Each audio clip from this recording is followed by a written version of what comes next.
Savage Dragon 70 from December of 1999. The last Savage Dragon comic of the 90s. A Christmas issue. And this cover has absolutely zero to do with the contents of the comic, but looks pretty dramatic with the snow. Some credits. Eric Larson writes and draws. Chris Eliopoulos letters. Ruben Rude, Abel Moten colors. And Josh Eckhorn can't get no satisfaction, though he's tried. And he's tried. And he's tried. And he's tried. You know, Mick Jagger hates that song. So speaking of geriatrics, this old bastard, coughing and wheezing, is Chelsea Nirvana. They got a long, complicated story that I will not go into fully here. But this is our villain, this issue. And they are very excited about something that they just found that will help them get some revenge. That's a strong image. Mighty Man transforming back to their alter ego, Nurse Ann Stevens. Little does she know that Dragon's daughter, Angel, was behind that snowman, saw everything, and she says, "Whoa." So even though Nurse Stevens is dating the dragon, she still wanted to keep her superhero identity a secret. But now Angel knows everything, and she is full of questions, which is answered in a retelling of Mighty Man's origin story. So if you don't know, Nurse Stevens was at the hospital for the last moments of Bobby Berman's life, and he was the original Mighty Man. But before dying, he transferred his powers to Nurse Ann Stevens. So now when she touches her wrists together, she becomes Mighty Man. Up there. This page is nothing. Some woman got kidnapped, blah, blah, blah. Now we're talking. We got another gratuitous sex scene coming up. Ann Stevens and Dragon are going to consummate their relationship here. Ann is obviously nervous. She gets up to check her phone messages, but Dragon grabs her and sings Rod Stewart lyrics to her. She says to be gentle. Then he pulls out the handcuffs. Kinky. And he says he doesn't want her turning into Mighty Man during this. And he says he also has protection. And what Dragon pulls out drops Ann's jaw and makes her say, "Oh my God." One of the most brutal swerves in comic history, man. Nurse Ann Stevens is gunned down in cold blood by the dragon. Though we quickly see it wasn't actually the dragon, it's Chelsea Nirvana, and as an imposter here. The daughter of Dr. Nirvana, the archenemy of Mighty Man. They used a temporary transformation spell or something so they could turn into the dragon and kill Ann Stevens. And then insult to injury, take the Mighty Man power for themselves. Just an absolute shocker. Nurse Ann Stevens was a fan favorite character that has been around since like the mini-series here. She's the one that actually named the dragon. Named the dragon. So,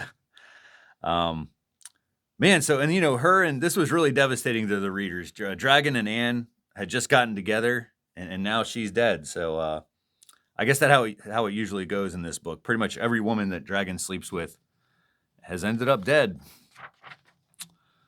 So remember that woman that was kidnapped a few pages ago? I blew over it. That's Amanda Love. So Dragon has been tasked with looking for Amanda Love. So he walks into this bar and he yells, "I'm looking for Amanda Love." And every dude in the bar hightails it out of there. It's a funny joke, but a hard change in tone to go to this kind of humor after murdering a beloved character in the previous page. And then we go back to the murder scene. So Ann's body just laying in the bloodstained sheets, riddled with bullets. Chicago PD questioning the motives of the killing, but they don't know that she was Mighty Man. And Dragon doesn't tell them that she was Mighty Man, so they're nowhere close to solving this one. The roommate, Phyllis, comes in and sees the carnage, obviously upset. Phyllis was a regular character, especially on the Freak Force comic, and she pretty much disappears after the funeral. This new Mighty Man is on a killing spree and murders her father. So there was a body swap between the original Dr. Nirvana and Chelsea Nirvana. I could get into it, but now I don't have to because he's been killed. He is dead. So I'm not going to explain all the details. There's only one Dr. Nirvana now. So we got a Christmas party at the Dragon home. He is wearing his holiday sweater, which we have seen before in other Christmas issues. Got the kids playing around the Christmas tree. And Dragon is having a difficult time getting into the spirit because of all the murder of the people that he loves, which is why he turns down Alex, who tries to kiss him under the mistletoe. We got some more merriment in the next page with this bizarre fight between Santa Claus and a roided up version of the Easter Bunny. So, hey, it's Easter Sunday, so how timely. Santa has his ass crack hanging out, but he beats the shit out of the rabbit and reminds everyone that you don't fuck with Santa Claus, which is obviously a callback to the issue 31 Don't Fuck with God moment. And apparently this fight was taking place at a vicious circle Christmas party, some sort of dinner theater or a fight club. I don't know, because before anything is explained, Mighty Man busts in and he just starts knocking people's heads off, including Santa Claus. He gets decapitated down there. Man, this Mighty Man is just the fucking worst. Now he wants to murder Powerhouse, so he busts into the office, I guess. I don't know. I guess this is some filing cabinets and stuff. And Powerhouse ain't there. Just this scrawny geek. And he says he works there, so Mighty Man surprisingly lets him live. So, spoiler, this geek here is Denny Atlas. That's the alter ego of Powerhouse. He can turn into that guy, or that guy can turn into Powerhouse. Anyway, it's a huge secret. So even the guys on the Vicious Circle don't know that. So Powerhouse later flies in like, hey, what's going on? What happened here, guys? I didn't see anything. But he does think that Dragon sent Mighty Man to fuck with them. So he's pissed off. And conversely, Dragon thinks that Powerhouse is sending Vicious Circle people to like kill Ann Stevens. And so he's out beating up Hellraiser here with his brand new metal legs for feet. Yeah, so this guy like stomped on a Martian shrink ray and it blew off his lower half. Is that important to know? No. Also, She-Dragon is missing as well. All right, we got one final story over here. Frank Darling is talking to someone in a prison, a prison hospital maybe, and he's asking for forgiveness. And it turns out he's talking to Skullface. That's right, Skullface, who was almost killed by Frank way back in issue 16.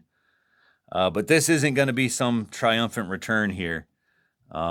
He's really fucked up, and we won't see him again for another couple years. So in the meantime, he turns down Frank's apology because he says that the hate is the only thing he's got left. Merry Christmas. What a kick in the teeth this thing was, man. Murder, mayhem, revenge, and hate. On to Fanatics. Apparently, Savage Dragon was mentioned on the pilot episode of Malcolm in the Middle. I went back to check it out, and sure enough, one of the kids opens a closet full of comics, and you can see Spawn and Youngblood. But Malcolm is like, oh, cool, you got the latest copy of Savage Dragon. So I guess he's a fanatic. So who is your average fanatic? Someone writes in and asks that question to Larson. Who writes these long-ass letters? And Larson answers, most are 35-year-old basket cases who live with their parents and have no life outside of writing letters to Savage Dragon. Ouch. Shots fired, man. That's about it. Most of this is reaction to issue 68, which I covered in that episode. We got Dragonbert by Carl H., Megaton Man by Don Simpson, Desperate Times by Chris Eliopoulos. And the last thing was interesting to me here. So 25 years ago, April 2000, Making Waves, a comic book cruise featuring guests like Frank Miller, Neil Gaiman, Neil Adams, Will Eisner, Dan Clowes, Jeff Smith, Brian Pulido, Evan Dorkin, Matt Wagner, Mark Waid, Kurt Busiek, Adrian Tomini, and Los Bros Hernandez. That's a killer lineup. And for just over $1,000, comic book fans could be stuck on a boat with these guys for 7 days, eating at the buffet with Frank Miller, playing slot machines next to Dan Clowes. This cruise leaves Los Angeles and travels to Cabo San Lucas with stops in between. There's a casino, spa, whirlpools, 24-hour pizzeria that you got to believe was popular with the comic book crowd. Sounds like a real treat. I would love to find some stories about this cruise from fans or the guest list, but my limited research did not find anything like that. So, oh well. Next up is issue 71.